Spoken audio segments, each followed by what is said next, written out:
Something that I really look for when I'm like reviewing a resume for like a potential, opportunity on my show or other shows is I'm looking for someone who's been able to troubleshoot and the role that they have, someone who has experience putting out fires and can systematically approach a challenge and kind of figure out how to best find a solution to it. And then another thing that I look for is like adaptability, someone who can like wear many hats. I'm Shu. Doc's my brother. But we just saw you. You're even wearing the same clothes. The only difference is your hat. Doc works on the docks. That's why they call him Doc. And I work in the shop. That's why they call me Shu. I see that a lot of people feel like they might be too overqualified to be a PA, or they feel like maybe they've done too much work and now they might not be hired. That's also not true. I think that there's many people like me who don't come from that background or come from, like I was an event planner for many years on weddings and stuff. So to me, when I'm looking at resumes, I look at all the transferable roles that you had and how they apply. And that means like if you worked at a grocery store, dealing with people, that's a big thing. If you worked in retail, that's a big thing. There are ways, especially if you're starting to, be a PA. Don't be afraid of that. Apply.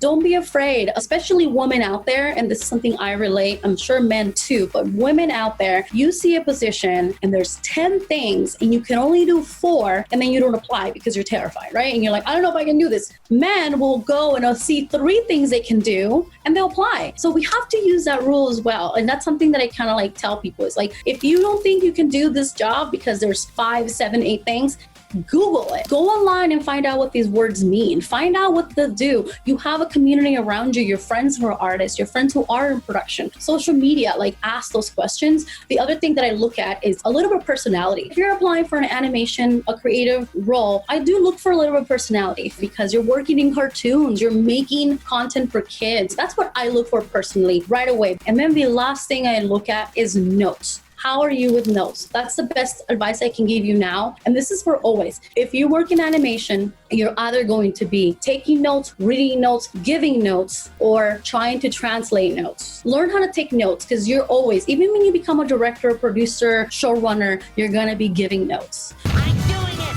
I'm doing it! Yeah!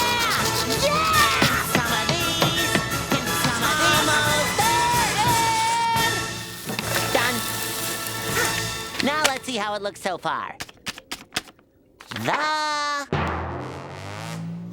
time. And then the last thing that I look for is presence. You have to be able to run a room. I don't think people realize the pressure and the responsibility that PAs and coordinators have in the session. I'm not in all the sessions. So if a director is not agreeing with another director and they have to make a decision and I'm out there to be like, okay guys, like what do we want? And being like the ref, then guess what? Carlo has to do it because that's his job. So you have to be able to run the room in a way of like, okay, this is what you think. So we think, well, what if we do this? Or what do you guys think about this? And sort of that is the biggest thing. And if you're someone who's going to come into an interview with a very like meek introvert personality, that's going to be a little hard because we need someone to be like, okay, guys, we're out of time. Or, okay, guys, we have 10 minutes. We got to go. So if you can't show me that you can handle a room or handle those personalities, it's really hard. So those are the things that I personally look for. Testing 1, 2, 3.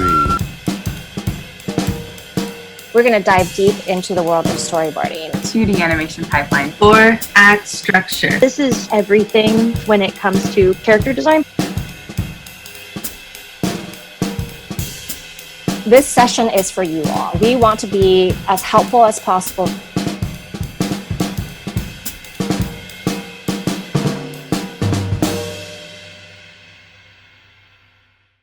Now you must acquire a taste for freeform jazz. Okay, SpongeBob, you're ready.